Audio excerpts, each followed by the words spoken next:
Alrighty then, welcome to the 20th video of Bangkok Unmasked, the YouTube channel that helps you get the most out of your visit to Bangkok City. If you're new here, please consider subscribing. In this video, I'm going to look at the question, what is a Sin Sod? Let's get started. If you're a foreign man getting married to a Thai woman, it's likely you're going to find yourself asking, what is a Sin Sod, at some point before the wedding ceremony. Here's the thing, weddings in both Thai and Thai-Chinese culture traditionally involve the groom giving some sort of monetary gift to the bride's family. This payment is called a Sin Sod, which can literally be translated into informal English as a bride price or dowry. The payment is generally in the form of cash and gold, and is presented on an offering tray during the wedding ceremony.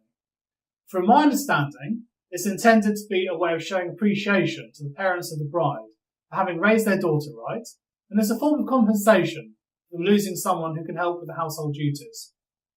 The actual amount of the Thai wedding dowry can vary widely, but it must be agreed upon before the event takes place. For the daughter of a working class family, the parents might expect something in the neighbourhood of 100,000 Thai baht.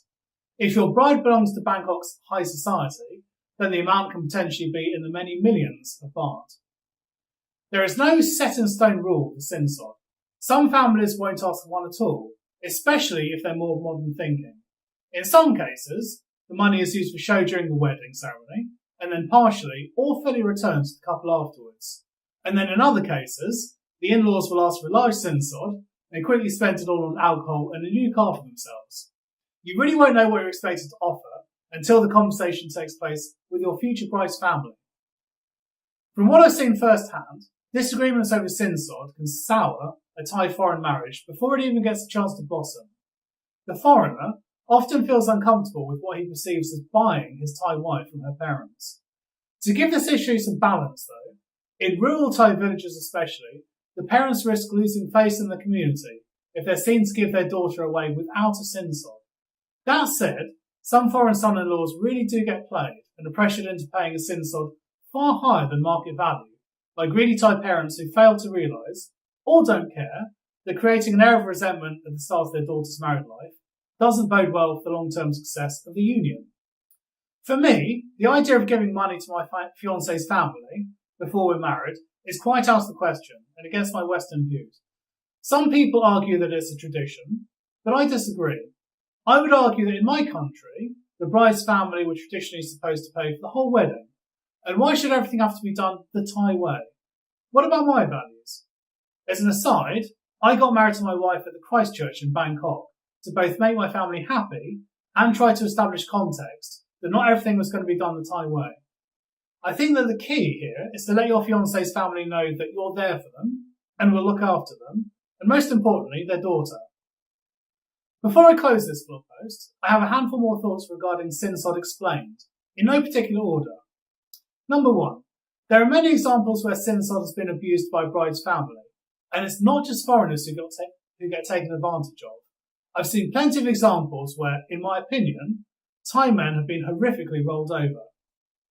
Number two, as an example of what Thai men can potentially offer up in dowry, in 2016, a celebrity Thai cosmetic surgeon named Noparat Ratanawara handed over a 4-carat diamond ring and other diamonds, 2 kilos of gold, a cheque for 20 million baht, and 2 million in cash. Ouch. Number three, do whatever makes you feel comfortable. If you don't want to pay, or can't, then don't. If your fiancé won't support you on this, it's likely a big warning flag for what's to come. Number four, be calm when discussing Sin Sod with your fiancé's family. If you're rude and antagonistic over the proposed Sin Sod, and worst of all make them lose face, it won't help the relationship with your future bride.